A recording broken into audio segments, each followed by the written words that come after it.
Hello, and welcome into the Piles of Paragraphs creative space. I'm Lori, and today we are going to work on week 12 of the Marguerite Miller Collage Challenge. Easy for me to say, not so much. Well, hello, Sid. My kitty Sid has come to visit. Okay, can you get in the window? Why don't you get in the window, buddy? Get in the window, okay, bug? No?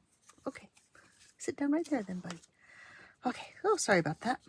Me being tongue-tied and distracted. Okay. Back to where we were. Marguerite Miller Collage Challenge for week 12. Let's look at what we're looking for this week. Ooh, sorry, I've got glue on my fingers. A tool commonly found in a garden. I have this page out of a gardening book that's got some scissors for trimming turf, a little spade for digging some holes, and a hoe for making rows. So that's one option. I also have some cool images of old wheelbarrows, although they're all very small. And I also was thinking that perhaps a greenhouse could be considered a tool. Oh, bless you, my sweet boy. Bless you, buddy. And I also have this photograph of it's probably the side of a barn, and it's got a rake and I think one of those is a scythe. So I'm going to say it wrong. Anyway, one of those tools that you use to chop down high grass or wheat with. Got that in a couple sizes. Let's see. The second thing is a piece of a postcard, either size, and I have the image of kind of a vintage postcard, which is, I don't know if it shows up very well for you, but for me, it's got a really cool embossed section in the postcard. So that was pretty cool. All the regular postcards that I have are really thick paper, and I not think they would necessarily go well in my collage. Let's see, a fragrant item from your surroundings, and I found a cool old ad for Pear soap. Not that I actually have any Pear soap, but I thought this was really pretty. And I don't know why I decided to use soap instead of food. Food didn't dawn on me until right as I sat down to make the video, because that's a more common fragrant item around my house, is some sort of food. Paper that has a stain or is stained. Here's a lovely piece of coffee dyed paper or coffee stained paper. Something you could give as a gift. I asked my husband for help with this one, and he said, how about a teddy bear? And he has bought me many teddy bears over the years, so that was actually the perfect thing coming from him. Bonus is a musical instrument. I have these two different sizes of the same ad for Washburn. The world standard, tone, clear, mellow, and very powerful. It's violins, mandolins, guitars, and banjos. I guess it's actually Leon and Healy in Chicago. And somewhere I had a trombone. I've lost the trombone in all my shuffling around. My kitty Devon came to visit, and she decided to lay down right on top of all the elements for this particular challenge. So I moved everything so she could have a place to lay down. And of course, being a cat, then she left. So, okay, let's get started with this. I've glued down a piece of a Nancy Drew novel, so I don't have to start with that blank page, which I sometimes find a bit, I don't know, not intimidating, but difficult to difficult to get past. Let's see. Not 100% certain that a greenhouse is technically a tool, but I guess it is. It's a tool to help you keep your plants going when the weather is not cooperating. Oh, let's not do the long distance trimming into my bin.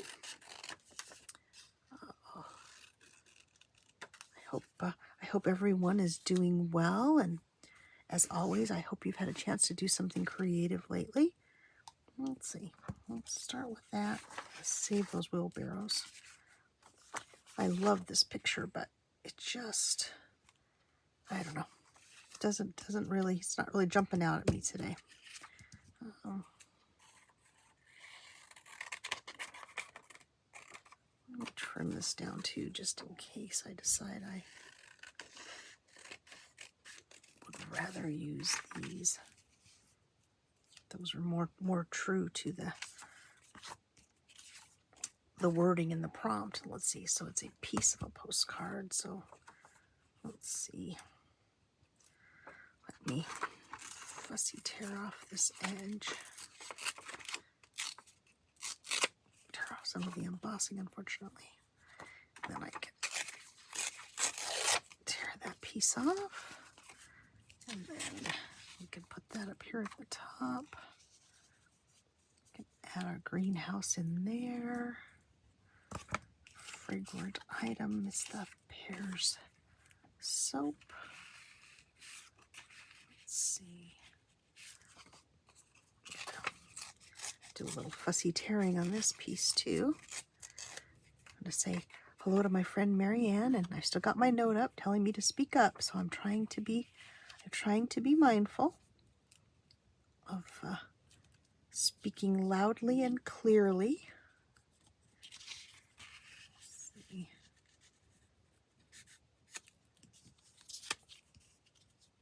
Okay, paper that has a stain or is stained. I'm going to take a piece of that, but probably not yet. Let's trim out this teddy bear and see if we want to use the larger one or the small one. It really did make me laugh when he said that. I don't know why things to buy as a gift was kind of had me stuck a little bit. I guess I was thinking, vintage things, and of course he also suggested books and DVDs and things like that, which are gifts that I would give to him, of course, because those are things he likes. My husband is a big reader, big reader, loves books. He gave me his wish list for his birthday this year, and which is in a couple of days, and well, of course, by the time this airs, it will have long since passed, but because I'm recording ahead again. But he had a long list of books by one author, an author that has recently passed away, and so he says, well, you don't have to get them all. You can just get me one or two of them, whatever you want to do. But I don't know the author, I don't know the books. I wasn't sure how to choose, so he got all the books on his list that I could find anyway. I did most of them through thrift books, so they're used books, which is fine for him. He likes that. And then a couple of them I got through Amazon. But I thought, well, if they're his older books and the author has passed now, they may become harder and harder to find. So I may as well just get everything on the list. And that way then that'll save me from, trying to find something at Christmas maybe that he wanted that I didn't buy for his birthday. But we'll see. We'll see what he thinks when he opens his gifts. I'm sure he'll like them.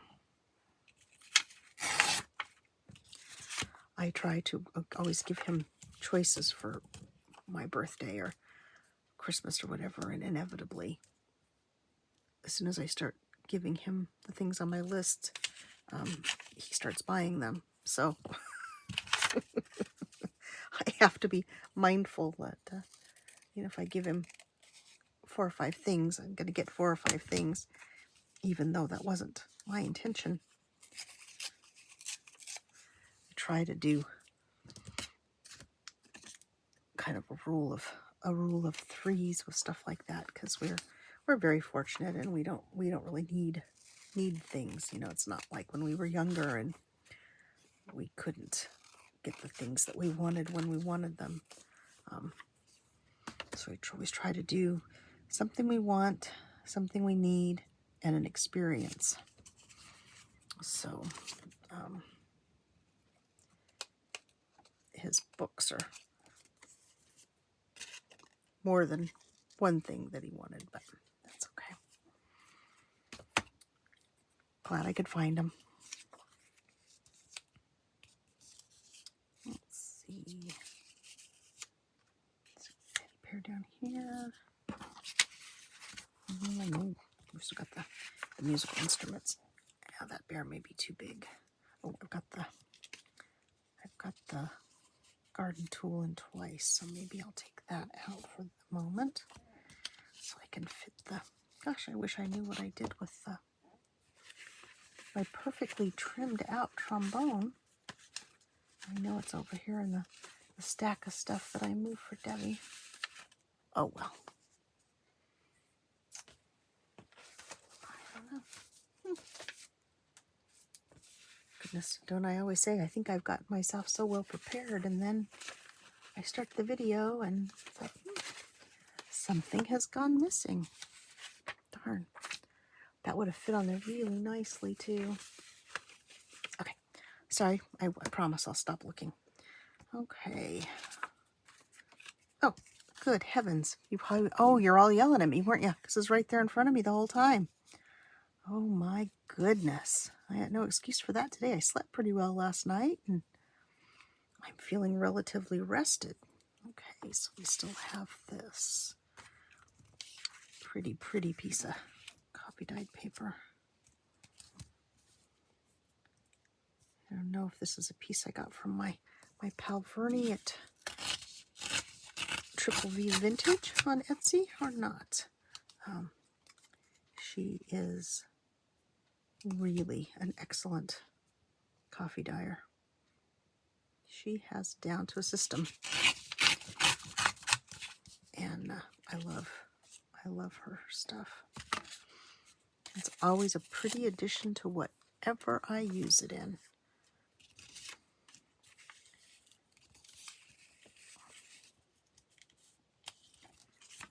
Which I guess seems kind of funny, doesn't it, that coffee dyed paper would be pretty, but hers definitely is. Goodness me, I can't believe I couldn't see that for looking for it. I tell you, I do say that all the time, but I can't see stuff for looking for it. Okay, wow. This can't really be done, can it? That will be super fast for us, but I am really hungry and would like to have lunch, so maybe it would be a good thing for it to be done. Okay, so tool found in the garden. We're going to go with the greenhouse. Piece of a postcard. The pear soap, which that's covering that up. Let's make sure I don't cover up the name of it, because otherwise it won't make sense. Okay. Paper that is stained. There's a pretty piece of paper. Something you could give as a gift. This cute teddy bear. And the bonus is the musical instrument. I think we have got it. Okay. Let me put the scissors away. And let me get my glue page out over here. Let's see if I can get things back where I had them when we started. Let's see. Okay. I think that worked last time. I kind of shimmied them off over there. I think the postcard is the one to begin with. Well, this was a much easier challenge for me than the last one was. The last one I struggled to find the elements, and then I kind of struggled when I put it together, but this week, much better. Much better. Of course, this is the third video that I've made today too, so maybe my brain is just in the right mode. With my husband's birthday being this weekend, he's taking Monday off, so he'll be home. So I could actually sneak in and do a video maybe, but I thought I may as well go ahead and get ahead. He was out at a meeting yesterday and I was going to do videos, and I was really tired and I spent all day getting things together to make my videos, but I never did get up here to get anything made. So I'm very happy that I'm making such good progress today, and he's amazed. But, you know, prepping all the items and finding all the pieces that are the prompts, that takes a bit of time and sometimes some energy. Sometimes not. Sometimes things just kind of flow together, and I get on the New York Public Library website and put in words, and magically things appear, and they're just things that I like and that, but sometimes not. I did struggle a bit with the garden tool, but then I finally realized that I had a Reader's Digest book of gardening or something along those lines, and it's a great book. I use it for the flowers, diagrams and stuff that are in it. They're really nice pieces to use on my journals. But I thought, well, heck, it's about garden. Well, hello, Sid. Are you going to come over and be in the video? No? Okay. That's probably best, darling. That's probably best, my darling. Here. How you doing, Bug? Did you eat your lunch? I fed you ages ago. Did you eat your lunch, buddy? Okay. He's moved over to the other side of the room. I was getting ready to do this video and was sitting here, and I could hear him and I couldn't figure out where he was. Well, he was behind my husband's desk, walking along the wall back there, and it's like, oh, Sid. Come on, Sid, you got to get out of there, buddy. So he peeks out from around the corner and like, what? Me? I'm not doing anything. Oh, yes, buddy. So hopefully he hasn't managed to turn anything off or unplug anything. We had a cat, not any of the ones that we have now, that used to love to get under my desk up here when I was still working, and I would sometimes work from home, and she loved to get under there and turn off my power strip, which doesn't sound like a big deal. However, where my husband had this particular power strip was quite a big deal, and she could fit back there really easily. Me, not so much. That was funny. So we had to put up a little barricade to keep her from getting back there and turning off the power for my computer. And that was so long ago that I didn't even have my laptop then, so it was it was a problem. Bless her. She's just investigating, of course. Just wanted to know. Okay, here we go. Week 12 in the books. We've got our tool commonly found in the garden, piece of a postcard, fragrant item, we're going with the soap, coffee stained paper, teddy bear as a gift, and a musical instrument. So there we go. Thank you very much for joining me today, and I hope you join me again in the future. And for now, I'll say bye-bye.